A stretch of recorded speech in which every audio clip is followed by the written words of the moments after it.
భారత్లో Nipah virus విజృంభిస్తోంది. West బెంగాల్లో ఈ వైరస్ కలకలం సృష్టిస్తోంది. ఎయిమ్స్ కళ్యాణి ల్యాబ్లో 2 కేసులు గుర్తించింది ప్రభుత్వం. తీవ్ర జ్వరం, తలనొప్పి ఈ వైరస్ లక్షణాలు. వైరస్ వ్యాప్తిపై అప్రమత్తమైంది కేంద్ర ప్రభుత్వం. బెంగాల్కి చేరుకుంది జాతీయ విపత్తు నిర్వహణ బృందం. వైరస్ లక్షణాలున్న వారికి RT-PCR టెస్టులు నిర్వహించడం జరుగుతోంది. వైరస్ విజృంభణపై కేంద్ర ఆరోగ్య శాఖ మంత్రి జేపీ నడ్డా రియాక్ట్ అయ్యారు. కీలక ప్రకటన జారీ చేశారు. ఆయన వైరస్ వ్యాప్తిని అడ్డుకునేందుకు అన్ని రకాల చర్యలకు ఉపక్రమించడం జరిగింది ప్రభుత్వం అంటూ చెప్పుకొచ్చారు ఆయన. ఇటు భారత్లో నిఫా వైరస్ ఆ ప్రభావం కనిపించింది. మరీ ముఖ్యంగా 50కి పైగా, అంటే ఒకవేళ నిఫా వైరస్ సోకితే ఐ థింక్ 50 నుంచి 58% అనుకుంటా మరణాల రేటు, అంటే అంతలా దాని ప్రభావం ఉంటుందనేది. అయితే దీనికి భయపడాల్సిన అవసరం లేదు, కాస్త జాగ్రత్తలు తీసుకుంటే బాగానే ఉంటుంది. భారత్లో నిఫా వైరస్ ప్రభావం గత 2 దశాబ్దాలుగా ఆందోళన కలిగిస్తోంది. మరి ముఖ్యంగా దీని మరణాల రేటు, అంటే మోర్టాలిటీ రేట్ చాలా ఎక్కువగా ఉంటుంది. ప్రతిసారి బయటపడినప్పుడు ఆరోగ్య వ్యవస్థలో అప్రమత్తమవుతున్నాయి. భారత్లో నిఫా వైరస్ మరి ముఖ్యంగా పశ్చిమ బెంగాల్, కేరళలో వేరువేరు సమయాల్లో బయటపడిన సందర్భం. ఇటు పశ్చిమ బెంగాల్లో 2001లో మొదటిసారి ఈ కేసు నమోదైంది. జనవరి, ఫిబ్రవరి ఈ నెలల్లో 2001 జనవరి, ఫిబ్రవరి మధ్యలో సిలిగురులోని హాస్పిటల్స్లో అనుమానాస్పద మరణాలు సంభవించాయి. అయితే ఇది ప్రధానంగా హాస్పిటల్లో రోగుల నుంచి ఇతర రోగులకు, సిబ్బందికి వ్యాపించిందనేది వినిపించే మాట. 66 కేసులు నమోదయ్యాయి. 45 మంది, అప్పుడు 45 మంది, అంటే సుమారుగా 68% దీని మోర్టాలిటీ. ఇక అక్కడి నుంచి, అంటే 2001 అయిపోయింది కదా, మళ్ళీ 6 ఏళ్ల తర్వాత, అంటే నదియాలో, పశ్చిమ బెంగాల్లోని నదియాలో రెండోసారి ఈ నిఫా వైరస్ బయటపడింది. 2007 ఏప్రిల్ నదియా జిల్లాలో కేసులు నమోదయ్యాయి. 5 కేసులు నమోదైతే ఈ 5 కేసుల్లో 5గురు కూడా మరణించారు. ఇది ఆందోళన కలిగించే అంశం. ఇక ఆ తర్వాత 2018 కేరళలో కోజికోడ్లో దీని ప్రభావం కాస్త తీవ్రంగానే కనిపించింది.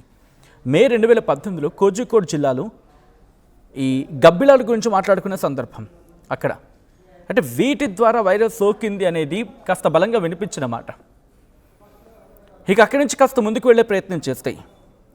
లెనుపుతుసరి, బహుశా నా ప్రొనౌన్సియేషన్ కాస్త అటు ఇటు అవ్వచ్చు కాక, రోగులకు సేవ చేస్తూ నిఫా వైరస్ సోకి నర్సు మరణించారు అనేది ప్రపంచవ్యాప్తంగా తీవ్ర చర్చాంశంగా మారింది అప్పుడు. అయితే 2018 కేరళ గురించి మాట్లాడుకున్న క్రమంలో మొత్తం 23 కేసులు నమోదైతే 21 మంది మరణించారు.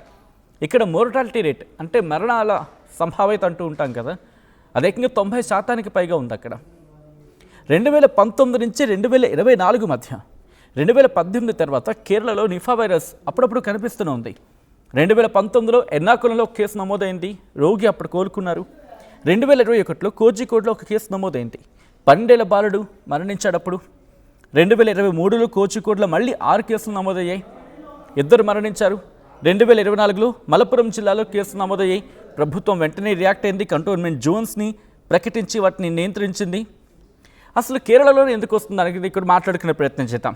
బట్ తాజాగా పశ్చిమ బెంగాల్లో నిఫా వైరస్ ఆందోళన కలిగిస్తోంది. ఎందుకంటే పశ్చిమ బెంగాల్లో ఇంతవరకు దాదాపుగా అంత చిత్ర కనిపించలేదు. కానీ ఇప్పుడు పశ్చిమ బెంగాల్లో నిఫా వైరస్ కాస్త ఆందోళన కలిగిస్తోంది. 2 కేసులు నమోదయ్యాయి. బెంగాల్లో, వెస్ట్ బెంగాల్లో 2 కేసులు నమోదు కావడం ప్రస్తుతం ఆందోళన కలిగిస్తోంది. దీని మీద ప్రభుత్వం కూడా చాలా సీరియస్గా దృష్టి సారించింది. నిఫా వైరస్గా అనుమానిస్తున్న 2 కేసులను పశ్చిమ బెంగాల్లోని ఎయిమ్స్ కళ్యాణిలో ICMR virus research and diagnostics ల్యాబొరేటరీలో ఆదివారం గుర్తించారని చెప్పి అధికారిక వర్గాలు చెప్తున్నాయి. అయితే వేగంగా విస్తరించే అవకాశం దీనికి ఉంది. మోర్టాలిటీ రేట్, అంటే మరణాల సంభావ్యత అంటూ ఉంటాం కదా, అంటే అధిక మరణాలు కూడా దారితీసే పరిస్థితి దీనికి ఉంటుంది. అయితే ఈ ఓ కేసు భారత్ బంగ్లాదేశ్ సరిహద్దు సమీపంలోని నదియా జిల్లాలోని ఘగ్రగచ్చి ఈ ప్రాంతానికి ప్రయాణించినట్లు తెలిసింది. అయితే ఇతరులకు వైరస్ సోకకుండా రాష్ట్ర ప్రభుత్వానికి సాయపడేందుకు జాతీయ సంయుక్త విపత్తు నిర్వహణ బృందం బెంగాల్కి వెళుతోందనేది కేంద్రం ప్రకటన. అయితే ఇందాక మనం మాట్లాడుకున్నట్టుగా ఎందుకు కేరళలోని బెంగాల్కి సంబంధించి చాలా రోజుల తర్వాతనే చెప్పుకోవాలి. But when it's comes to Kerala, ఎందుకు కేరళలోని, ఇక్కడ రీసెర్చర్స్ ప్రకారం కేరళలో గబ్బిలాలు నివసించే చెట్లు కావచ్చు, మనుషుల ఆవాసాలకు చాలా దగ్గరగా ఉంటాయి. ఇదొక ప్రధాన కారణం అనేది వినిపించేమాట. దాంతోపాటు పశ్చిమ కనుమల ప్రాంతాల్లో గబ్బిలాల సంఖ్య ఎక్కువగా ఉండడం వల్ల వైరస్ వ్యాప్తికి అవకాశం పెరుగుతోందనేది ఇంకొక మాట. అయితే 2026 పరిస్థితి ఏంటి? భారత ప్రభుత్వం, కేరళ ఆరోగ్య శాఖ ఇప్పుడు నిఫా వైరస్ కోసం ప్రత్యేకంగా ప్రోటోకాల్ని రూపొందించింది. ఏంటది? ఎక్కడైనా అనుమానాస్పద మరణం సంభవిస్తే వెంటనే శాంపిల్స్ పుణేలోని నేషనల్ ఇన్స్టిట్యూట్ ఆఫ్ వైరాలజీకి పంపించాల్సి ఉంటుంది. పంపుతున్నారు కూడా.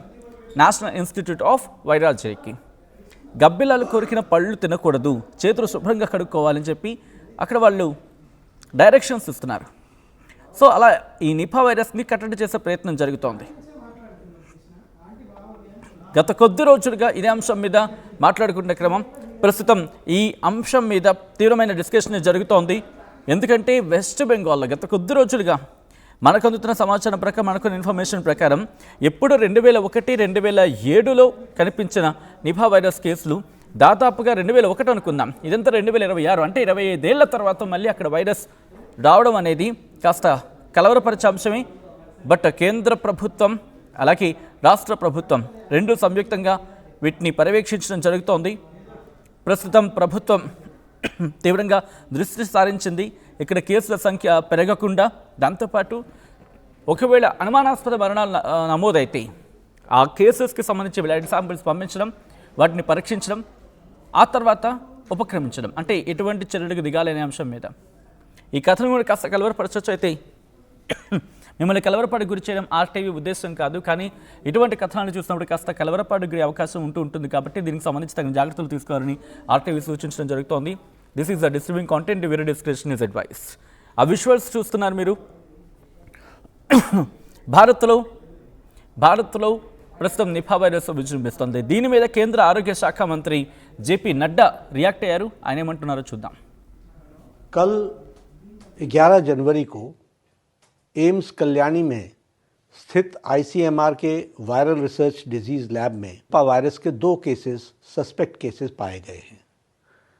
निपा वायरस इन्फेक्शन एक गंभीर ज़ूनोटिक बीमारी है जो बहुत तेज़ी से फैलती है, इसलिए इसकी रोकथाम के लिए तुरंत कोऑर्डिनेटेड कार्रवाई शुरू कर दी गई। कल रात इन केसेस की सूचना मिलते ही हमारे भारत सरकार के स्वास्थ्य सचिव ने वेस्ट बंगाल के मुख्य सचिव और प्रिंसिपल सेक्रेटरी हेल्थ के साथ स्थिति के बारे में चर्चा की। वेस्ट बंगाल को सहायता देने के लिए और आउटब्रेक को रोकने के लिए तुरंत ही national joint outbreak response team हमने स्थापित की और जिसके निम्न संस्थाओं के एक्सपर्ट्स को भी हमने जोड़ा है। एक तो all India institute of health and public hygiene Kolkata, उसी तरीके से नेशनल इंस्टीट्यूट ऑफ అసలైన తొలి వెలుగు. ఫాలో వాట్సాప్ @తొలి వెలుగు official.